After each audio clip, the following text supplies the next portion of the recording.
Should we start? Okay, students, welcome to this Brahmastra lecture series. आपके examination को ध्यान में रखते हुए खास उसी के लिए ऐसा ये कोर्स डिज़ाइन किया गया हुआ है कि कम से कम लेक्चर्स में आपके जो इम्पोर्टेंट कॉन्सेप्ट्स हैं उनका रिवीजन भी हो जाए और जो प्रीवियस ईयर क्वेश्चंस है उसे हम बस डिस्कस करेंगे और कुछ इंपॉर्टेंट क्वेश्चंस को देखेंगे।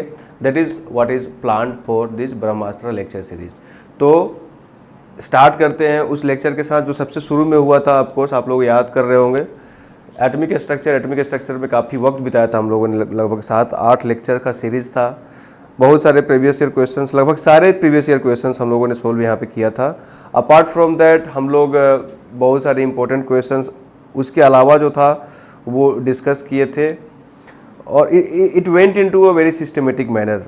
आप लोग एक दो बार आए भी थे, शायद लाइव सेशन भी हुआ था जिसमें मुझसे ये बोला गया था कि वेल आप just hold on for a minute, there is a technical glitch, you will sort it out.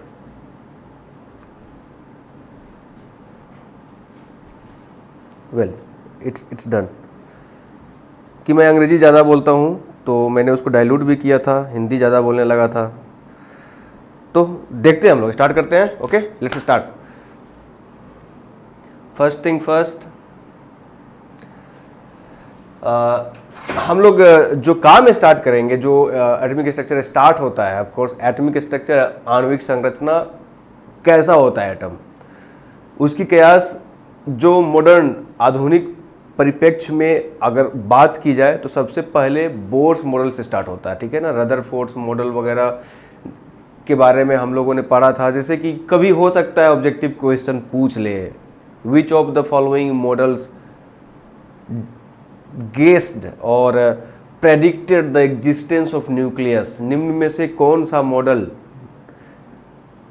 नाभिक की अस्तित्व की कल्पना करता है, शुद्ध हिंदी में। और नीचे ऑप्शंस दिए हो रहेंगे, Dalton's model, Rutherford model, Thomson's model, Bohr's model. Then you know what is true, Rutherford model. But Rutherford model हम लोग यहाँ स्टार्ट नहीं कर रहे हैं। रदरफोर्ड मॉडल के बारे में थोड़ा थोड़ा बता के चलता हूँ कि उसमें मेन जो फाइंडिंग्स थे वो ये था कि एटम जो लार्जली एम्प्टी स्पेस होता है, उसका सारा मास जो होता है वो एक पॉइंट जगह पे केंद्रित होता है, उसको हम लोग न्यूक्लियस बोलते हैं। वो पॉजिटिवली चार्ज होता है। कुछ एक्सपेरिमेंट्स थे कि वो पॉजिटिव चार्ज को डिफ्लेक्ट कर रहा था in certain way, and it had mass, it was moving the tiny motor and everything. We had seen it in very detail. तो रदरफोर्ड मॉडल अगर आएगा तो रदरफोर्ड मॉडल पे न्यूक्लियस और एम्प्टी स्पेस और positive charge of the nucleus, ठीक है, ये महत्वपूर्ण फाइंडिंग था। लेकिन हम लोग ने उसको डिस्कार्ड किया क्योंकि वो सब एटॉमिक पार्टिकल्स के बात तो कर रहा था, but then the existence of nucleus was something that was in dispute, क्योंकि इलेक्ट्रोस्टैटिक फोर्स ऑफ अट्रैक्शन जो है वो एक मूविंग चार्ज और एक स्टैटिक चार्ज के बीच में इस तरीके का होता है कि एनर्जी लूज करता है with every rotation, and after that what will happen, that it will lose its energy and gradually the electron should spiral into the nucleus and the very existence of the universe खतरे में पड़ सकता था। But ऐसा नहीं होता है। तो हम लोगों ने स्टार्ट किया था बोर्स के साथ। तो बोर्स थ्योरी जो है ना वो बेसिकली है क्या, कुछ एजम्पशंस थे। प्लानिटरी मॉडल याद रखेंगे हम लोग, बोर्स के मॉडल के साथ याद रखेंगे प्लानिटरी मॉडल। न्यूक्लियस सेंटर में है, उसके चारों ओर एनर्जी ऑर्बिट्स हैं जिसमें इलेक्ट्रॉन चक्कर लगा रहा है, and depending upon its distance from the nucleus energy जो है उस ऑर्बिट का बढ़ रहा है। ठीक, इलेक्ट्रॉन अलाउड होता है एक एनर्जी लेवल से या एक ऑर्बिट से दूसरे ऑर्बिट में जंप करने के लिए। ठीक है, लोअर से हायर में तब जंप करेगा जब एनर्जी एब्जॉर्ब करेगा। नेसेसरली ना बेटा इसकी एनर्जी कम है, ठीक है, मान के चलो इसकी एनर्जी हमने लिख लिए से आई don't no, let's say it's E not. Okay, ground की एनर्जी जो है ना हम लोग ई नॉट बोल दिए, इसकी E1 बोल दिए, इसकी E2 बोल दिए। तो तुम्हें मालूम है कि E1 E0 से ज़्यादा होगा, E2 E1 E0 से ज़्यादा होगा। तो अगर यहाँ से यहाँ किसी इलेक्ट्रॉन को जंप करा रहे हो तो नेसेसरली तुम इसको एनर्जी दोगे। सिमिलरली अगर अपर से लोअर में जाएगा तो एनर्जी रिलीज करेगा, ठीक है। और ये जो एनर्जी का आदान प्रदान होगा वह will be a function of, इस पे हम लोग बाद में आएंगे, ठीक है, इस पे हम लोग बाद में आएंगे।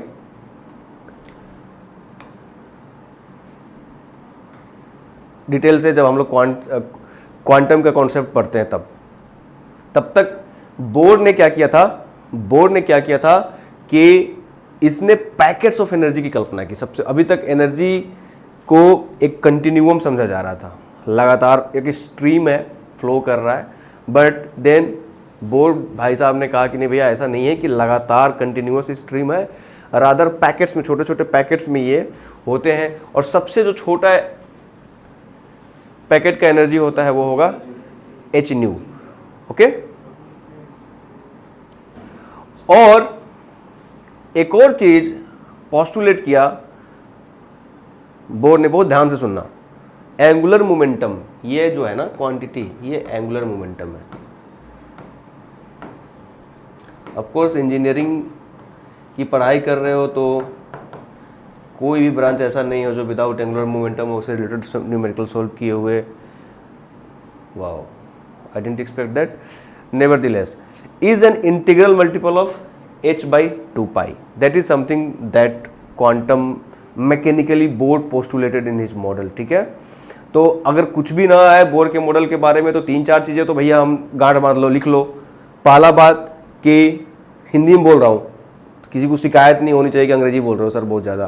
पहला बात कि प्लैनेट का मॉडल है, सोलर सिस्टम के मॉडल को हम लोग डिपिक्ट कर रहे हैं। सोलर सिस्टम के मॉडल को मिमिक करता है इलेक्ट्रॉन, सोलर सिस्टम के मॉडल को मिमिक करता है। जहाँ पे सन का पोजीशन है वहाँ पे न्यूक्लियस का पोजीशन है, और जैसे प्लैनेट चारों ओर चक्कर काटते हैं वैसे इलेक्ट्रॉन उस न्यूक्लियस के चारों ओर चक्कर काटता है, ठीक। जैसे जैसे न्यूक्लियस से दूरी बढ़ती है ऑर्बिट्स का एनर्जी बढ़ता है।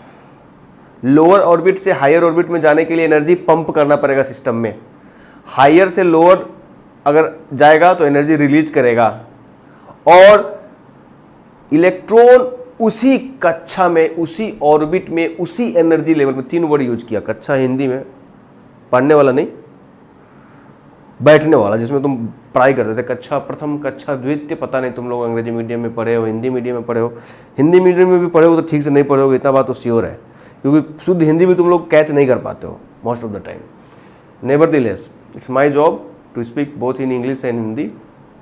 बाइलिंगुअल होना अच्छी बात है, आपका ब्रेन उस तरीके से स्ट्रीमलाइन हो जाता है ताकि आप स्विच कर सकते हो 2 लिंग्विस्टिक अडेप्टेशंस के बीच में, which works on your neurons in such a way that it makes you smart, पता भी नहीं चलता है आपको। वेल सो कक्षा में या फिर ऑर्बिट में या फिर एनर्जी लेवल में जिसमें उसका angular momentum integral multiple of h/2π होगा, ये इंपॉर्टेंट है। नेक्स्ट, अब देखो भाई, ये परीक्षा में तुम्हारे प्रीवियस ईयर क्वेश्चन में बार बार पूछा गया हुआ है, मैंने इसको एज इट इज डाल दिया। नेक्स्ट मॉडल है failure of Newtonian mechanics. Newtonian mechanics fail क्यों किया था, कहानी है छोटा सा। अभी तक बोर तक जो भी हुआ है, हम लोगों ने, बोर ने अभी तक ये नहीं बोला है कि इलेक्ट्रॉन के वेव नेचर और पार्टिकल नेचर के बारे में, नहीं, उसने रेडिएशन के मतलब एनर्जी, जो लाइट की एनर्जी है आ रही है उसके नेचर के बारे में बात किया था। इलेक्ट्रॉन के बारे में अभी तक बात नहीं हुआ। अब कहानी यहां से शुरू होता है। अभी तक क्लासिकली स्पीकिंग, अभी तक यहां तक बोर के टाइम तक इलेक्ट्रोमैग्नेटिक रेडिएशन को वेव समझा जाता था, ठीक। और बहुत सारे फेनोमेना जो हैं उसके वेव नेचर से एक्सप्लेन, ये भी क्वेश्चन आया हुआ है जो अगला स्लाइड में डाला हुआ है, ये देखो, ये आता है क्वेश्चन, पूछा हुआ है प्रीवियस ईयर, 2 बार पूछा हुआ है, इसलिए सर्टेनिटी है पूछेगा। Explain phenomena shown by light with its particle nature और वेव नेचर। ऐसे ऑब्जर्वेशंस बताइए, फेनोमेना बताइए, उसका हिंदी पता नहीं क्या होता है। फेनोमेना का मतलब होता है ऐसी फिजिकली ऑब्जर्वेबल घटना जो हो रहा है, जैसे क्लास में पीछे बैठ के जो तुम लोग बकर करते हो, that is also a phenomena. तो वेव नेचर को एक्सप्लेन करता होगा और पार्टिकल नेचर को। तो भैया ये क्लासिक प्रॉब्लम है, बार बार आएगा, याद कर लो, लिख लो, नोट कर लो, गांठ बांध लो बेटा। सबसे पहला दो चीज तो रिफ्लेक्शन और रिफ्रैक्शन हमेशा ध्यान रखना। आईने में जो तुम शक्ल देखते हो तो तुम्हारी इमेज बनती है, वो रिफ्लेक्शन एंड रिफ्रैक्शन के चलते बनती है, ठीक है। तो ये लाइट के वेव नेचर को एक्सप्लेन करने के लिए सबसे अच्छा उम्दा दो एग्जाम्पल है। पार्टिकल नेचर की जब बात आएगी तो सबसे पहले जो चीज़ों को बदला था जिस एक्सपेरिमेंट ने, वो था black body radiation, and after that followed photo electric effect. तो ये दो चीज़ याद करना, ठीक है। Well particle nature, photo electric effect, black body radiation, wave nature, reflection refraction, याद रखेंगे इसको। बार बार आता है, बार बार आएगा, हो सकता है अगली बार फिर आएगा। तो हम यहाँ थे, तो भाई क्या हुआ, वेव पार्टिकल ड्यूलिटी की हम लोग बात किए, कहें कि नहीं भैया ऐसा है कि लाइट जो है किसी किसी कंडीशन में वेव की तरह बिहेव करता है, किसी किसी कंडीशन में पार्टिकल की तरह बिहेव करता है। तो भैया ये तो द्वंद्व हो गया ना, कि एक ही चीज़ दो बिहेवियर कैसे शो करता है। तो ये तो सच्चाई है समाज की।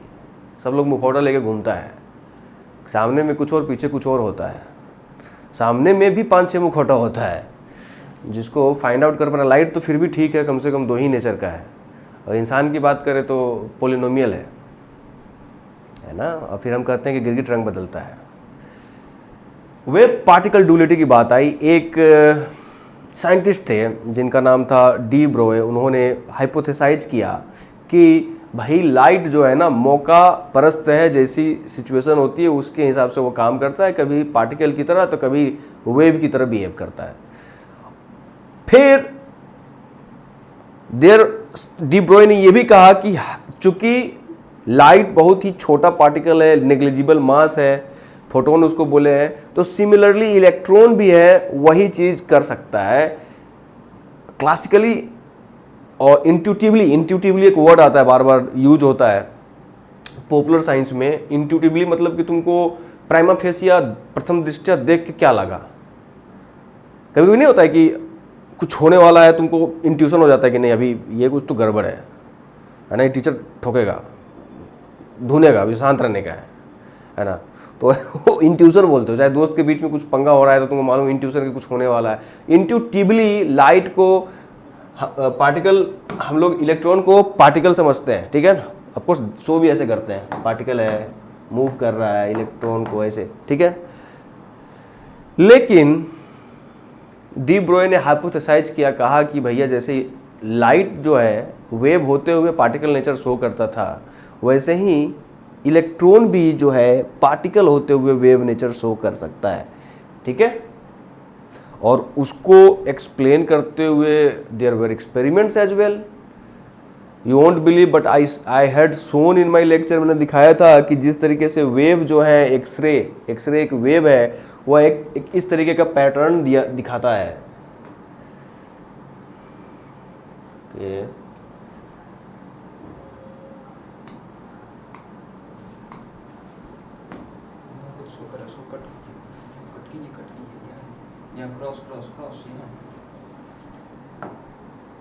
क्रॉस कीजिए, क्रॉस। क्या आ रहा है सब। मैंने दिखाया था कुछ इस तरीके का एक इमेज दिखाया था कि एक्सरे जो था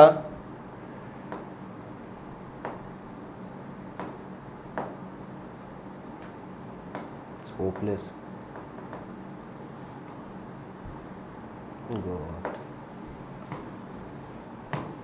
इस तरीके का तुम्हें पेन पे शिफ्ट हुई ना, पेन पे।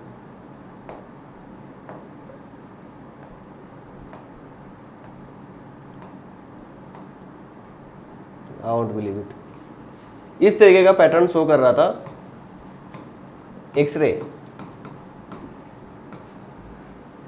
एक ओपनिंग से जब एक्सरे को पास किया गया था, तो मतलब alternating dark fringe, bright fringe. Alternating का मतलब होता है एक के बाद एक, एक डार्क एक ब्राइट, एक डार्क एक ब्राइट, इस तरीके का एक्सरे ने शो किया था. Surprisingly enough when electrons were gunned on the same hole they were showing similar pattern. Electron के साथ ऐसा डाइफ्रैक्शन, इस फेनोमेना को डाइफ्रैक्शन बोलते हैं. टू बी वेरी क्लियर, पता नहीं फिजिक्स में तुम पढ़ोगे, डॉक्टर विशाल तुम लोग को पढ़ा रहे हैं and he is a very genius physicist.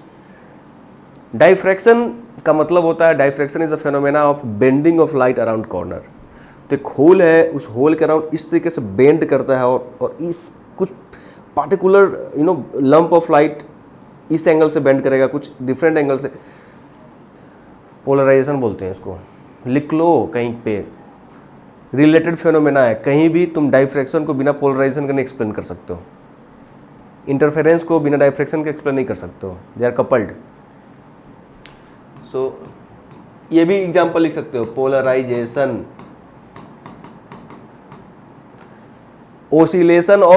Oscillation of light को पोलराइजेशन बोलते हैं.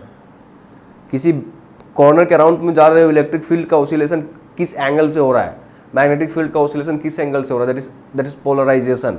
सो necessarily speaking, if there is a pinhole on this target, light is passing through it on the opposite side of the spectrum, such pattern is shown. You say it's wave, X-ray, this is showing this pattern, and electron, a particle showing similar pattern, then you say duality तो है भैया, द्वंद्व तो है, ठीक है ना.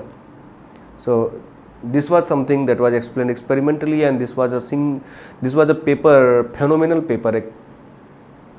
उसका नाम था diffraction pattern of single electron beam. Exactly यही नाम था. It change the face of science. So I love to include this image basically. Well, it's particle penguin and wave this elephant, then light is something like sort of a hybrid in between. So it was surprising for the scientists. They were thinkers, they were philosophers, और उनके लिए बहुत surprising था कि how could it be, but then it was there, and then they came up with a mathematical formula to explain it, and that is how the birth of quantum mechanics, ladies and gentlemen. Brightite, this is where it starts with black body radiation. समझो इसको ऐसे,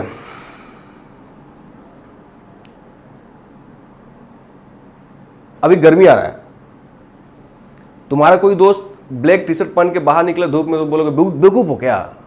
तो light को बहुत ज़्यादा observe करता है black body. हम लोग जनरल बोलचाल की भाषा में भी ऐसे यूज करते हैं कि a black body is something which absorbs radiation as much as possible, maximum को एब्जॉर्ब करता है. But then one who is a great absorber is also a good emitter. Badaun tribe Afghanistan के हिली एरिया में, पहाड़ पे रहने वाले ट्राइब है जो जनरली डेजर्ट में रहते हैं, माउंटेन्स पे रहते हैं, और वो जो पहाड़ी हवा होता है ना, और डेजर्ट के साथ उसको झेलते हैं, और बहुत तीखी गर्मी होती है अफगानिस्तान में. वो उनका जो कपड़ा होता है ना, वो एक ब्लैक कलर का गाउन जैसा पहनते हैं. लॉजिक क्या है कि लाइट जितना एब्जॉर्ब होता है उतना ही ज़्यादा अच्छा से एमिट होता है. A good absorber is a good emitter. So the thing is that what is a black body. Black body is something that entraps the radiation as much as possible. जितना ज़्यादा हो सकता है उसको लेता है. क्लासिकली ब्लैक बॉडी रेडिएशन के लिए एक इक्वेशन यूज किया हुआ था, नहीं जाना है इसके डिटेल में, बस ये इतना जानो कि there was a scientist who came up with an explanation, and this thing this curve fitting किए होगे जरूर. थर्ड ईयर में आने के बाद सब चीज़ कर लेते हो. तुम्हारे पास कुछ सेट ऑफ डाटा है, उसको प्लॉट किए इस तरह से, एक्स वाई इस तरीके का आया. आजकल तो एक्सेल करके दे देता है. उसको बोलोगे कि भाई find me a fit for this graph, तो मोर और लेस देख के बोलेगा कि नॉर्मल डिस्ट्रीब्यूशन है सॉर्ट ऑफ. तो इस ऑब्जर्वेशन के लिए बस इतना समझो, ये इक्वेशन लिखा गया हुआ था, लेकिन ये काम नहीं कर रहा था when the temperature was high and the energy was low. यहाँ पे आने के बाद ये शूट कर जाना था ऊपर में. ठीक है, नेसेसरली होना क्या चाहिए बेटा, इसे ऊपर जाके क्योंकि जो ऊपर जाता है नीचे आता है, नीचे आना चाहिए था, ये नहीं आया। इस रीजन में जाने के बाद ये क्या हो रहा था इसके साथ, इस इक्वेशन के हिसाब से शूट कर जा रहा था, ऊपर भाग जा रहा था, लेकिन ऐसा नहीं होता है। बस एक फैक्टर चेंज कर देता है चीज़ों को प्लैंक्स कांस्टेंट यहाँ पे लगाने के बाद, ठीक है। तो कहे कि भैया ऐसा नहीं है, कंटिन्यूटी नहीं है, क्वांटा है, पैकेट है, छोटे छोटे पैकेट्स में ये निकल रहा है एनर्जी। और जैसे ये अजम्पशन लाते हैं और स्मॉलेस्ट पैकेट का एनर्जी एच न्यू होता है, चीज़ें बहुत ईजी हो जाती है, सॉर्ट आउट हो जाता है। Well, so that was the beauty of it. जाना ज़्यादा आज तक तो पूछा नहीं है ब्लैक बॉडी रेडिएशन के बारे में, बट नेवरदलेस जानने में कोई हर्ज नहीं है। आगे बढ़ते हैं। Photoelectric effect, this was groundbreaking phenomena. 1905 Einstein उस समय एक स्विस पेटेंट ऑफिस में काम कर रहे थे और उनका काम था एप्लीकेशन स्टेज में जो फाइल्स आते थे उसको गो थ्रू होना, उसके साइंटिफिक इंटीग्रिटी वैलिडेशन को गो थ्रू करना, पढ़ना। प्रूसियन एकेडमी उस समय one of the cradle of sciences हुआ करता था। जर्मनी का ओल्ड नाम है प्रूसिया। प्रूसिया एम्पायर बहुत पावरफुल थे, they were very rich culturally, और उस समय वहाँ पे some of the best in their field were working. For example Max Planck as a mathematician, he was there. Born Haber, ammonia का synthesis Haber process, वो भी वहीं पे थे। प्लैंक को मालूम था आइंस्टाइन के जीनियस के बारे में, क्योंकि उन्होंने पढ़ा था पेपर फोटो इलेक्ट्रिक इफेक्ट के बारे में। फोटो इलेक्ट्रिक इफेक्ट में वेरी ब्यूटीफुली आइंस्टाइन ने रोएंटगन के मतलब ऑब्जर्वेशन को, एक्सपेरिमेंटल ऑब्जर्वेशन को थ्योरेटिकली एक्सप्लेन किया था। So this was the beauty of it. Experiments थे ऑलरेडी, डाटा था, लेकिन कोई थ्योरेटिकल मॉडल नहीं था उसको एक्सप्लेन करने के लिए। और प्लैंक्स के क्वांटा वाला प्रिंसिपल को उठा के आइंस्टाइन ने इसमें फिट किया और the thing fitted very beautifully, and then he was called from there. उनको बुलाने के लिए किसी को भेजा गया कि भैया आप आ जाओ यहाँ पे प्रूसियन एकेडमी में, आपको प्रोफेसरशिप दिया जा रहा है, चेयर दिया जा रहा है। और फिर वहाँ आने के बाद उन्होंने और भी बहुत सारा काम किया था। वहाँ पे सबसे अच्छा काम उन्होंने फोटो इलेक्ट्रिक इफेक्ट के बाद स्टैंडर्ड मॉडल पे काम किया था, थ्योरी ऑफ रिलेटिविटी। वेल, इसको एक्सप्लेन करने के लिए ये समझना है फिर से एक दो सिंपल इनोक्यूअस अजम्पशन है, वही कि लाइट छोटे छोटे पैकेट्स होते हैं और जो एनर्जी होता है वो सिंपल फंक्शन ऑफ वेवलेंथ होता है। Energy is frequency, proportional to frequency. एक दो चीजें इसमें ठीक हो, जैसे फ्रीक्वेंसी बढ़ा रहे हो तो नंबर, अब होता क्या है फोटो इलेक्ट्रिक इफेक्ट में कि एक मेटल सरफेस है, उस पर लाइट इरेडिएट करोगे, इलेक्ट्रॉन्स निकल रहे थे। अरे पूछोगे सर ये तो जानते हैं हम, कहाँ? Solar rooftop. Very good, that is what you are understanding it. Rooftop solar panel जो होते हैं, लाइट आता है उस पर एंड देन इलेक्ट्रॉन निकलते होंगे जो दिख नहीं रहे हैं, जिसको ट्रैप करके हम लोग सर्किट कंप्लीट कर लेते हैं। जिससे स्विच लाइट को ऑन करते हो तो the whole circuit completes and you have electricity, fan काम करने लगता है। It all started with this one Einstein ऐसे ही नहीं, उसको फिजिक्स में मतलब एक ऊंची पोजीशन पर रखा जाता है। He was single handedly responsible for many patterns and discoveries that we are seeing. Okay, तो एक दो ऑब्जर्वेशन थे। पहला बात कि फोटो इलेक्ट्रॉन्स निकल रहे थे, और ऑफकोर्स तुम्हारे पास सेंसर्स है यार, यहाँ पे सेंसर्स लगा तुम डिटेक्ट कर सकते हो कि इलेक्ट्रॉन निकल रहे हैं, ठीक है। It can be done. या फिर तुम एक वहाँ पे पर्दा लगा दो तो तुमको वहाँ पे इलेक्ट्रॉन अगर टकराएगा तो एक बीप होगा, जैसे यहाँ पे बीप होगा तो पता चल जाएगा कि तुम्हें इलेक्ट्रॉन्स का एमिशन हो रहा है। दूसरा ऑब्जर्वेशन ये था कि जैसे फ्रीक्वेंसी को हम बढ़ा रहे थे तो ज़्यादा बीपिंग हो रहा था, ज़्यादा फोटो इलेक्ट्रॉन निकल रहे थे। पहला बात कि सर्टेन फ्रीक्वेंसी से ज़्यादा दे रहे थे लाइट तो इलेक्ट्रॉन्स निकल रहे थे। दूसरा, फ्रीक्वेंसी बढ़ाने पे ज़्यादा इलेक्ट्रॉन निकल रहे थे। तीसरा, एक सर्टेन फ्रीक्वेंसी से कम लाइट की इंटेंसिटी को चाहे जितना बढ़ा दो है ना। लाइट की इंटेंसिटी को चाहे जितना बढ़ा दो एमिशन नहीं हो रहा था। तो ये सारे एजम्पशंस के बाद Einstein came up with this equation classical kinetic energy जो होगा, है ना, जो भी एनर्जी इस पे पड़ा एच न्यू, जो भी एनर्जी इस पे पड़ा एच न्यू, और जो इलेक्ट्रॉन निकला, let's say this is the basic the threshold energy that is required is H new, जो इसको बाइंड करके रखा उसको थ्रेशोल्ड फ्रीक्वेंसी बोलते हैं। सो जो इलेक्ट्रॉन निकला है, well it will have certain kinetic energy ना, certain kinetic energy half mv²। So this total energy should be of course energy conservation, इसी ने दिया था भाई, है ना। इसी के इक्वेशन में इसी के हाइपोथेसिस को फिर से लगाओ, कंजर्वेशन ऑफ एनर्जी। तो भैया एक इक्वेशन लिखते हो तुम, kinetic energy plus this work function जो मिनिमम बाइंडिंग एनर्जी है, टोटल इंसिडेंट एनर्जी, इसके बाद एक इक्वेशन आता है। Einstein was awarded Nobel Prize for this discovery. Well, now it has shifted to this side. So this is in summary. I have already told it, so I am not going to spend any more minutes on that. One of my favorite images in the science. It's beautiful. This is the diffraction pattern of X-ray. ये देखना चाहिए, है ना, और ये मतलब Mona Lisa के painting के बगल में रखना चाहिए। This is such a beauty. And this is diffraction pattern of electron when it is passing through an aluminium foil. अब तुम डिफरेंट मेटल फॉयल पे डिफरेंट पैटर्न्स मिलेगा, तो तुम्हें समझ में आ रहा चीज़ें क्या हो रही हैं।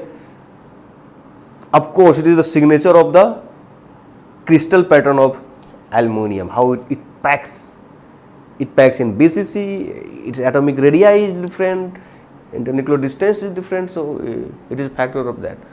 The thing is that after this we see the प्रादुर्भाव of quantum mechanics as a field of study. आप लोग में से बहुत लोग जो शायद हो सकता है इंजीनियरिंग फिजिक्स, पता नहीं तुम लोग बिहार कंबाइंड इंजीनियरिंग में है या नहीं, engineering physics as a field of study, उन लोग को काफ़ी डिटेल में पढ़ना है। Statistical physics, mathematical physics, quantum physics, है ना। तुम्हारे लिए नहीं ज़रूरत का ज़्यादा, बस जानो, क्योंकि ये चीज़ें इसके बाद बदली थी। तो भाई अब हम लोग आ गए इस चीज़ पे कि इलेक्ट्रॉन जो है क्या है, इलेक्ट्रॉन इज वेव। इस्टेब्लिश कर लिया हम लोग, तय कर लिए बैठ के, मिल बैठकर, इतने सारे प्रक्रम इसी के लिए किया गया था कि इलेक्ट्रॉन वेव है। तो भैया वेव है तो एक वेव को चाहिए इक्वेशन, है ना। पार्टिकल के लिए जनरल इक्वेशन नहीं होता, लेकिन वेव पैटर्न फॉलो करता है ना। तो सबसे अच्छा वेव फंक्शन तो तुमको मालूम होगा, sinusoidal wave function y equal to sine xt, everyone knows that. और cos xt for that matter, shift कर दो थोड़ा सा इधर 90 डिग्री, है ना। तो ये मैंने डिफरेंट, बस ऐसे ही मतलब रूडिमेंट्री है एकेडमिक पॉइंट ऑफ व्यू से, ये डिफरेंट वेव फंक्शंस लिखे हुए हैं। तो मुझे इलेक्ट्रॉन के लिए भी वेव फंक्शन चाहिए। सरप्राइजिंगली एनफ इलेक्ट्रॉन के लिए वेव फंक्शन लिखा जाता है, और जो उसको हम लोग सोल्व करते हैं उसको हम लोग बोलते हैं Schrodinger. When I was graduating, तो मैं बैठ कर रिगरसली इन डेरिवेशंस को किया था कि हर साइंस ग्रेजुएट को जो थ्योरी में ट्रेंड होता है और जिसे फिजिक्स पसंद है उसे निहायत ज़रूरी होता है ये करना। इससे कुछ बदल नहीं जाता है, महंगाई में कमी नहीं आ जाती है, ग्लोबल वार्मिंग भी नहीं कम हो जाता है, लेकिन it's your job, you have to do it, okay. So this is a simple picture for wave treatment. We all know that this is called crest, जो सबसे ऊंचा पावदान होता है, and this is called trough, जो सबसे नीचा नादीर होता है। दो क्रेस्ट के बीच की डिस्टेंस को वेवलेंथ बोलते हैं, है ना। और अब एक चीज़ आता है वेव नंबर, मैं उसका पिक्चर बताया था। अगर एक यूनिट एरिया लो, उसमें कितने वेव स्क्वीज्ड हैं, वो वेव नंबर को मैं यहाँ पे 3 पिक्चर बना रहा हूँ। मैं ऐसा बना सकता हूँ, एक पिक्चर बनता है, दूसरा ये पिक्चर बनता है, और तीसरा तो नेचुरली तुमको देख के पता चल रहा है कि ऑरेंज वाले में ज़्यादा वेव नंबर है, तो नेसेसरली वेव नंबर ज़्यादा है इसका मतलब फ्रीक्वेंसी ज़्यादा है, ठीक है, वेव लेंथ कम है। तो ये सारी चीज़ें हमने बताई थी क्लास में, तुमको एक पिक्चर ड्रॉ करके इसलिए बता रहे हैं। और जितनी ज़्यादा ये होगी ना नंबर ऑफ वेव्स, उतना ज़्यादा उसका एनर्जी होगा, ठीक है, डायरेक्टली प्रोपोर्शनल टू ई। हम लोग ऐसे रिड्यूस करते हैं डिडक्शंस को साइंसेस में। चलो अब आते हैं हम लोग वेव फंक्शन ऑफ इलेक्ट्रॉन्स। तो भैया अब आ गए हमारे पास ये मुद्दा कि इलेक्ट्रॉन एक वेव है, तो इलेक्ट्रॉन के लिए एक वेव इक्वेशन चाहिए और उसको एक्सप्लेन करता हुआ एक फंक्शन चाहिए। हम लोगों ने किया और हमें पता चलता है कि वेव फंक्शन जो है साई, हम लोग उसको डिनोट करते हैं, this is a mathematical description of the quantum state of the isolated quantum system. और इसको श्रोडिंगर वेव इक्वेशन बोलते हैं बेटा। श्रोडिंगर वेव इक्वेशन आपके परव्यू से बाहर की चीज़ है, मैं किसी को डिमीन नहीं करना चाहता हूँ। मैं ये भी नहीं कहता हूँ कि जो श्रोडिंगर इक्वेशन सोल्व कर दिया वो हायर ह्यूमन बीइंग है और he should be held at high regard or something. I don't say that, but the thing is that again you have chosen this profession and you have chosen it with concerns and clarity. तो करना तो पड़ेगा वो। अब Schrodinger नहीं solve करो लेकिन पढ़ना तो पड़ेगा वो। There is no way out. तो यू कैनॉट से कि मेरा पापा का आइडिया था, मेरा नहीं था।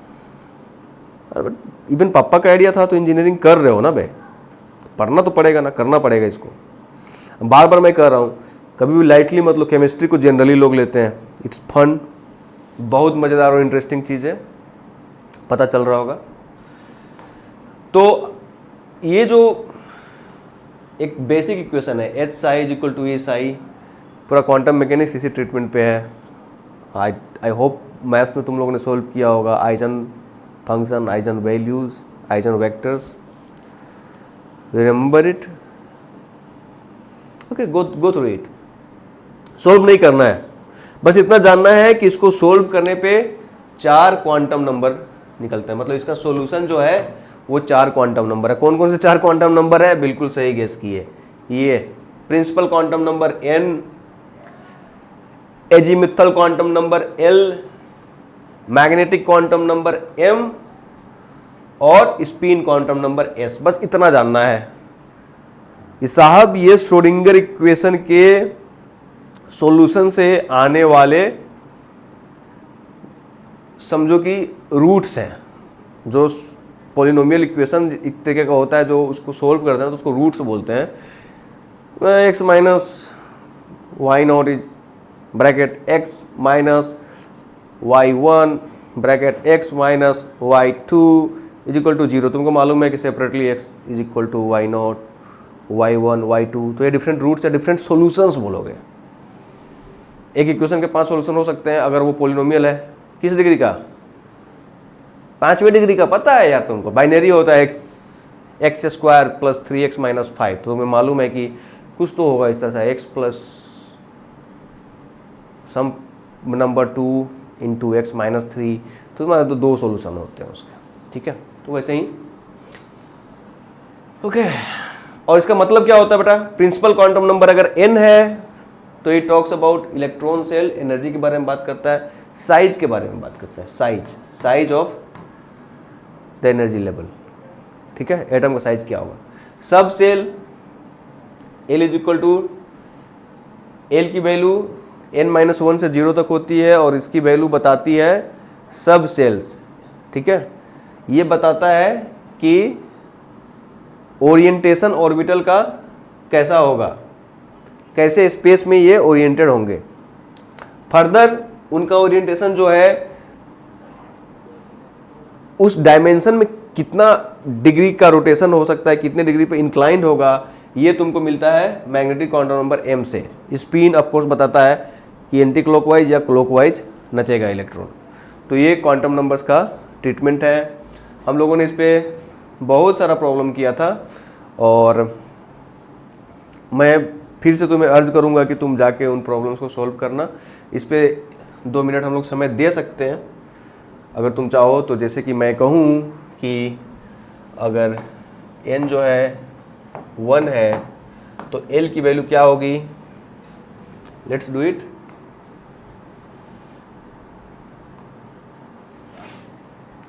बेसिकली n माइनस 1 टू 0, तो 1 माइनस 0 होगा। तो हम लोग किसकी बात कर रहे हैं बेटा? S, ये S है। तो तुम्हारे पास कौन सा एनर्जी ऑर्बिटल बनता है? 1s। चलो आगे बढ़ते हैं। n इज इक्वल टू 2, दो वैल्यू हो सकता है, 1 0। 0 होगा तो S, 1 होगा तो P। 0 वैल्यू ही होगा, 0 का 0 ही होगा ट्रीटमेंट। 1 का -1 0 1, good. And that's how you get Px Py Pz and this is still 1. So what do you get? 2p 2s. See how it is reducing into the electronic configuration, 1s 2s 2p 2p, yeah, 3s 3p 3d 4s 4p 4d 4f, right. यहाँ से आता है। तो तुम्हारा काम है, तुमको better करना चाहिए। हाथ गंदा करोगे तो आता है ना एरियल का प्रचार, दाग अच्छे हैं। तो ऐसे ही तुम पेपर पेंसिल के साथ बैठो, हाथ गंदा करो। मैथ्स बनाने में, केमिस्ट्री फिजिक्स में शर्माना नहीं चाहिए। फिर से बोल रहा हूँ, कंसस क्लियर चॉइस था तुम्हारा इंजीनियरिंग में आने के लिए। 70% के साथ मसला ये रहा होगा कि हम तो इनसे जो गैर मामूली समझते हैं, तो होता आइडिया पापा का है। हाँ, मिश्रा जी का बेटा भी गया है बिहार कंबाइंड क्रैक करके, तो हमारा भी जाएगा, है ना। पार्टी फंक्शन में बोलने के लिए रहता है। तो फिर भाई फिर वही बात है कि एक बार कर लिए कमिटमेंट तो फिर करो, मज़ा आएगा। Fall in love with it and don't throw this bullshit कि I was never in love with it. Sometimes you force yourself into love with it, ठीक है। There is no way out. मैं तो आज के सस्ते memes वाले culture में तो 9 to 5 का जॉब को हर इन्फ्लुएंसर गाली देता है आके, बोरिंग है, तुम लूजर्स हो। लाइफ का मतलब होता है ट्रैवल, ब्लॉगिंग, हाँ, आड़े तिरछे स्टेप्स करके उसका ब्लॉग बनाना और इंटरनेट पे डालना लाइक्स के लिए। So the thing is that the serious job reduces into mockery. Unfortunately we begin to believe अब many times of false accusations, बार बार झूठ बोलने पे सच लगने लगता है। तो तुमको भी 9 to 5 लूजर लगने लगेगा। करो ना, उसके बाद तुम अपने पैशन को फॉलो करो, ब्लॉगिंग करो, व्लॉगिंग करो, रील्स बनाओ सस्ते इंस्टेंटेनियस ग्रेटिफिकेशन के लिए। मेरा मानना मत करना, that is just a narcissistic vent of your own inner insecurities that you are showing through that. Well, nevertheless, I have this habit of philosophizing every now and then. Okay, so we have for 3 2 L की value n minus 1, 3 minus 1 2 1 0 0 तक। For 2 it's D, for 1 it's P, and similarly I don't know what happened here, so I hope you help me out. Well, thank you. And for 1 it's we will for D, let's see what m values can it have. देखते हैं, -2 -1 0 1 2, that's why it's dx minus dx square minus y square dy square minus z square dz square dx y dy z dz, 5 orbital होते हैं ना। चलो आगे बढ़ते हैं। एक और मसला आता है भाई, ये हाइजेंसबर्ग अनसर्टेनिटी प्रिंसिपल। चीज़ें हो गई, फिर हमारे पास मालूम चला कि इलेक्ट्रॉन सब एटॉमिक पार्टिकल है और इनका मास बहुत नेग्लिजिबल होता है। और कोई भी चीज़, अच्छा कोई भी चीज़ को कैप्चर करने के लिए क्या करते हो तुम? उसका फ़ोटो खींचते हो। जब फोटो खींचते हो तो लाइट उस पर, किसी पर्टिकुलर फ्रीक्वेंसी का लाइट उस पर जाता है, ठीक। और पीछे में एक डिवाइस होता है जो उसके रिफ्लेक्शन को कलेक्ट करता है, and that is how you capture the image, even you see it. इसलिए अंधेरा में दिखाई नहीं देता है। मिसनोमर है, हम लोग बातचीत में बोलते हैं कि अंधेरा दिखाई दे रहा है, बट नहीं दिखाई दे रहा है, इसलिए वो अंधेरा है। डोंट एवर से इट, अंधेरा दिखाई दे रहा है। That's why you can't see in darkness, there is no light. फर्ज करो बिल्ली की आँख में ऐसा एक ये होता है, केमिकल का लेप होता है उसके आँख के ऊपर, रेटिना के ऊपर, कि वो हायर फ्रीक्वेंसी के लाइट को रेडिएट कर सकता है, जिसके चलते वो अंधेरा में देख सकता है। अमेरिकन सोल्जर्स के पास हायर विजन गोगल्स होते हैं, नाइट विजन गोगल्स होते हैं। God bless America, they have done good for the humanity and then they have killed it again. then that is America, it does it. So that is it. So the basic vision to see is that some light strikes it. तो electron के साथ भी यही हुआ बेटा, ये electron है से उसको कैप्चर करने के लिए हम लोगों ने यहाँ से फोटोन का लाइट डाला। ये भी छोटा है, ये भी छोटा है, ये भी हाई एनर्जी में, ये भी हाई एनर्जी में है, दोनों आपस में टकराते हैं, पोजीशन चेंज कर जाता है, new path and velocity it finds. See things change. तुमने इसका पोजीशन कैलकुलेट करने के लिए लाइट डाला, लाइट का इसके साथ कोलिजन होता है और इसके पोजीशन को भी बदल देता है, तो फिर क्या मतलब रह गया? कैसे कर सकते हो कि एग्जैक्टली कहाँ है, नहीं है? यही होता है हाई नंबर अनसर्टेनिटी प्रिंसिपल। वो कहता क्या है कि साइमल्टेनियसली मतलब एक ही साथ हम नहीं 100% सिक्योरिटी के साथ कह सकते हैं कि पोजीशन ये होगा और वेलोसिटी ये होगा, ठीक है? तो this factor delta x into delta p is greater than equal to h cut by 2, this is known as Heisenberg uncertainty principle. तुमसे स्टेटमेंट पूछता है, न्यूमेरिकल पूछता है। अब पूछे न्यूमेरिकल कैसे पूछेगा? एच कट बाई 2 भाई याद रखना, h cut is equal to H by 2 pi. I am sorry but है ऐसा। हम लोग फिजिसिस्ट और केमिस्ट लोग जो होते हैं, खासकर जो थ्योरी वाले होते हैं ना, हम लोग अपने सिंबल से बहुत प्यार करते हैं। They mean a world for me. तो H cut is equal to H by 2 pi और it is H by 4 pi. You must have got H by 4 pi. तो तुमको बोल देगा कि अनसर्टेनिटी इन पोजीशन इतना है तो वेलोसिटी में कितनी अनिश्चितता होगी, ठीक है? तो तुम्हें मालूम है कि ये एक्सप्रेशन लगाना है and then you get the answer. What is the expression? Delta x into delta p is equal to H by 4 pi. इस पे डालना होगा तुम, ठीक है? ये इमेज के लिए बता दिया मैंने। So this already have been discussed. Okay, see the treatment again. n is equal to 1 के लिए मैक्सिमम इलेक्ट्रॉन्स 2n स्क्वायर होता है, 2n स्क्वायर होता है।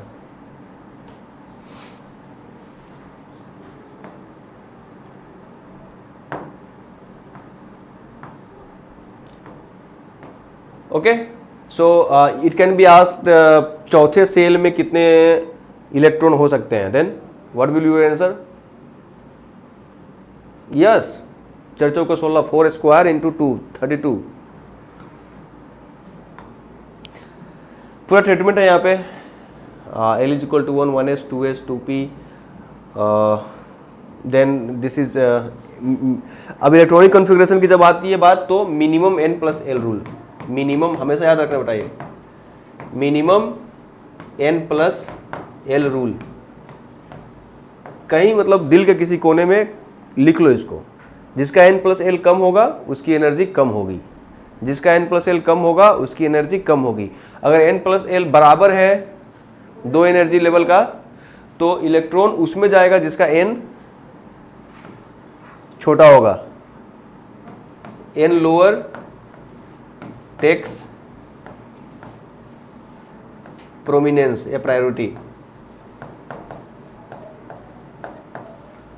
इस आधार पे filling of atomic orbitals known by Aufbau principle हम लोग पढ़े हैं। एनर्जी का order 1s, 2s, 2p, 3s, 3p, 4s, 3d, 4p, 5s, 4d, 5p, 6s, 4f, 5d, 6p, 4s, 5f. This way, okay? This is how the energy is increasing in order. Okay? चलो आगे बढ़ते हैं। तो हम लोगों ने इसको pictorial से दिखाया था। अगर कभी कन्फ्यूजन लगे, नहीं याद है, तो इसको बना लेना। फिर से मैं बना रहा हूँ यहाँ पे, देखो 1s, 2s, 2p ऐसे ही बनाना, 3s, 3p, 3d, 4s, 4p यहाँ तक में सब आ जाएगा। ये काफ़ी एग्जॉस्टिव। ओके, और उसके बाद तुम क्या कर सकते हो,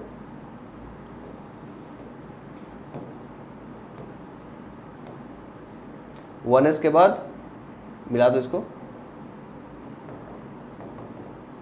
वन एस के बाद आया टू एस, टू एस के बाद टू पी, टू पी के बाद थ्री एस, थ्री एस के बाद क्या आया थ्री पी, थ्री पी के बाद क्या आया फोर एस।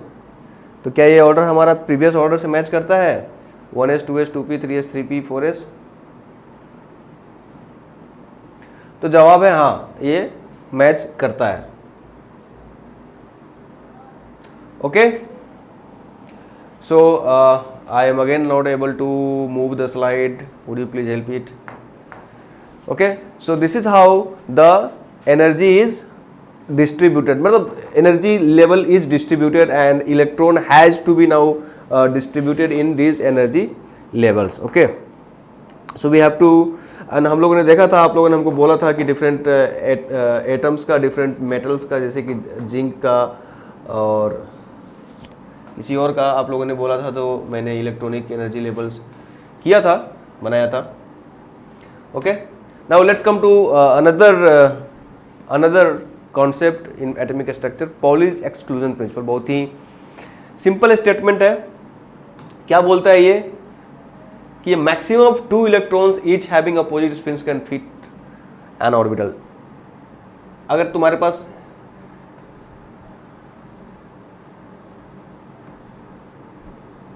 इसमें 4 इलेक्ट्रॉन भरने हैं ना बेटा, तो ये कह रहा है कि पहले, ओ बॉस, पहले सिंगली भरेगा, उसके बाद इसका पेयरिंग करेंगे, न कि तुम्हारे पास ये दिया हुआ है और तुम जोश में आ जाओ और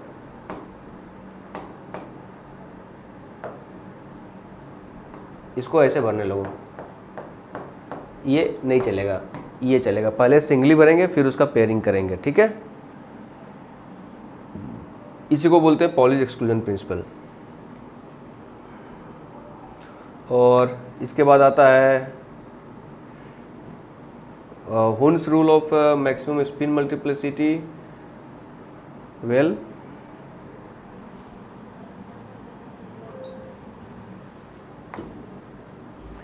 so let's see Hund's rule of maximum spin multiplicity. ये क्या बोल रहा है कि अगेन यहाँ पर अगर इस तरीके का सिचुएशन तुम्हारे पास बन रहा है, तो पेयरिंग भी तभी करोगे पहले जब सिंगली भर जाएगा तब। पहले हम उसको जितना स्पिन पॉसिबिलिटी हो सकता है उतना में रहने देंगे। जैसे कि ये ओरिएंटेशन दो सिंगली फिल्ड है और यहाँ पर उसको दोनों को तुमने ज़बरदस्ती पेयरिंग करा दिया। नहीं, पेयरिंग बाद में होगा। पहले प्रोमिनेंस, पहले डोमिनेट क्या करेगा, सिंगल, क्योंकि स्पिन की पॉसिबिलिटीज़ ज़्यादा है। स्पिन क्वांटम नंबर 2s+1 ज़्यादा बनेंगे नेचुरली ना। इसमें स्पिन 0 हो गया, इस वाले केस में तो 0 होगा, और इसमें हाफ है, हाफ हाफ मतलब 1 हुआ, इसका 3 बनेगा। तो कभी भी 3 will take dominance over 0। So this is Hund's rule of maximum से लिखते हैं, Hund's rule of maximum spin. Okay, Hund's rule of maximum spin multiplicity. I don't know, I am not able to write it. Well, it says that no two electrons in the same atom have the same values for all 4 quantum numbers. Of course, naturally, this is other way of saying it. These are questions. These are questions. हम सारे previous questions को one by one solve नहीं करेंगे, गलत फहमी मत रहो। सब solve किया हुआ है तुम्हारे क्लास में, बस बात करते हुए चलते हैं। और मैंने जो कहा था वो अक्षर सा सही होगा। इस क्लास के पढ़ाई से ही सब तुम सोल्व कर पाओगे अगर सुने होगे ध्यान से। तो मेरी हंसी मजाक और मस्खरी के बावजूद भी मैंने बहुत सारी चीज़ें जो हैं कंप्रेस्ड और कॉन्डेंस्ड मैटर में क्रिस्पी वे में बताया हुआ है, दाना दाना एक समान। अब नहीं कोकोनट फ्लेवर में, whatever, you just come to it. Electromagnetic radiation of wavelength 242 nanometer is just sufficient to ionize sodium. Calculate the ionization energy of sodium. बेटा बहुत ही आसान सवाल है, बहुत ही आसान सवाल. Lambda is equal to 242 nanometre. ठीक है, ओके. हमारे पास एक क्लासिकल इक्वेशन है, C इज इक्वल टू या V is equal to nu lambda. इसको याद रखना, V या C is velocity of light. तो यहाँ से लैम्डा की वैल्यू दी हुई है तो न्यू की वैल्यू निकल जाएगी, क्योंकि V या C, मैं जनरली C लिखना प्रेफर करता हूँ. C is equal to nu lambda. C की वैल्यू दी हुई है 3 × 10⁸ metre. Oh gosh, see here it is. This is not 3 factor is not here, only 10⁸. Whatever the equation asks you do it. So the C is 10⁸, and divided by lambda, which is 242 nanometer. 242 nanometer, then it can be changed into meter by multiplying with 10⁻⁹ factor. Okay, so we get a frequency term. Once we get the frequency term, we will multiply it with Planck's constant and we will get the energy. ठीक. दूसरा, calculate the kinetic energy of moving electron which has a wavelength of 4.8 picometre. बहुत आसान है यार. Mass of electron दिया हुआ है ½ mv². And which equation we will use here. हम लोगों ने पढ़ा था lambda is equal to h/mv.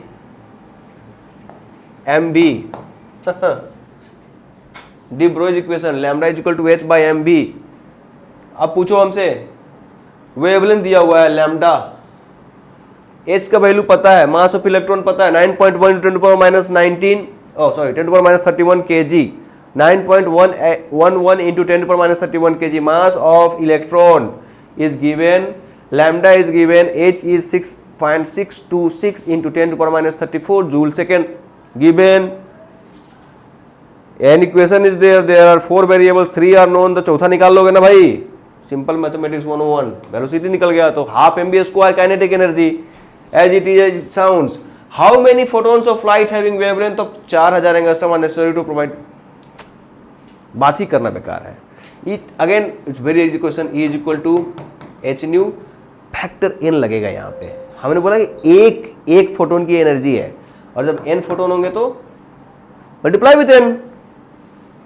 4000 angstrom डालो भाई. Simple manipulation. All this questions have been done in your class. बहुत ही बारीकी से और संजीदगी के साथ हम लोगों ने बनाया था. इसके अलावा मैंने और भी बहुत सारे प्रॉब्लम्स बनाए थे. अब तुम्हारा दुर्भाग्य होगा कि परीक्षा में जो पढ़ के जाओ नहीं आए, इसका तुम कुछ नहीं कर सकते हैं. इसी के लिए हम generally concept focused lectures prepare करने पे जोर देते हैं, ताकि सवालों में क्या रखा हुआ है बेस बदल के भी आएंगे. अगर आप तैयार हैं तो आप उसको सोल्व कर लेंगे. And gives you high. If the electron is unexcited, hydrogen atom is excited by what will be the wavelength of radiation emitted when the atom returns the same. E is equal to delta E is equal to E1 minus E2. उसी formula पे बनेगा. Which quantum number specifies the shape? बताओ जी, shape कौन बताता है? L बताता है shape. What are the shapes of NF3 and ClF3 molecules? ये नेक्स्ट क्लास में जब हम लोग आएंगे तो उसमें बात करेंगे. Bonding, name is bond, covalent bond और आयनिक बॉन्ड. उसमें valence electron pair repulsion theory की जब बात होगी तो उसको सॉल्व किया जाएगा. तो नेक्स्ट लेक्चर में होगा ये. ठीक है, साथ में डाल दिया गया हुआ है क्योंकि एमो डायग्राम भी उसी साथ में रहेगा. ये दो इलेक्ट्रॉनिक कन्वर्सन Zn2+ करना भाई, करना, बैठ के करना. ये करवाया हुआ है क्लास में. Huygens uncertainty principle and reduce mathematical expression involving position and velocity. Reduce करने का मतलब है तुम्हें सिर्फ लिखना है, डेरिवेशन नहीं करना है. आई हाईली डाउट कि तुम्हारी फैकल्टी भी कर पाएंगे. Nevertheless I don't want to question anyone's credibility, but then we are living in that time. Okay, so you do it.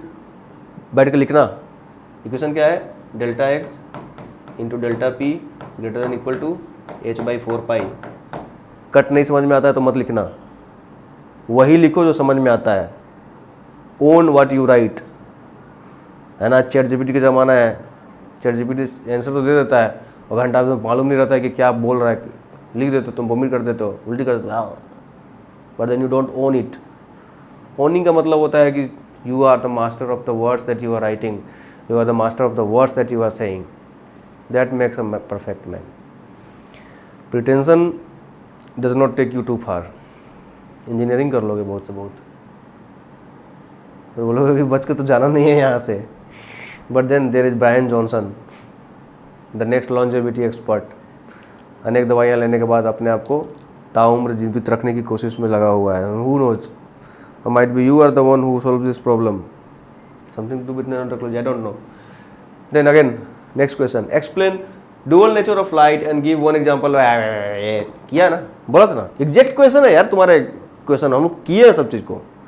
Particle nature and wave nature बहुत आसान से कर लोगे. Okay okay, fresh questions. Well, nothing else. This is repetition. This is the fault from the side of. Okay, I will not say fault. Repetition is good, but you repeat it and revise it. वही questions को repeat कर दिया गया है. That's not a problem. So the thing is that we are done with it. This was the last slide. So तो आज के episode में हम लोगों ने देखा एटॉमिक स्ट्रक्चर का अभी तक कहानी, जहाँ पर भी कहाँ हम लोगों ने रुका है, Aufbau principle, last Hund's rule, Pauli's exclusion principle, uncertainty principle, Hund's rule. फिर से एक बार बता दो, लास्ट में इलेक्ट्रॉन का पेयरिंग बाद में होगा. अगर पॉसिबिलिटी है उसको सिंगली फिल रहने का तो सिंगली रहेगा. क्यों? क्योंकि 2s+1 जो स्पिन क्वांटम नंबर मल्टीप्लिसिटी जो होती है डिफाइन, वो ज़्यादा होता है. ठीक है, और हम लोगों ने कुछ न्यूमेरिकल्स किया, प्रीवियस क्वेश्चन सॉल्व किए. So this was for you Brahmastra atomic structure lecture 1, और हम लोग नेक्स्ट लेक्चर में आएंगे, lecture 2 whenever it is. And I will suggest कि फिर से इनको सुनो और solve the problems. Solving the problems is the key. It will help you out. Thank you very much.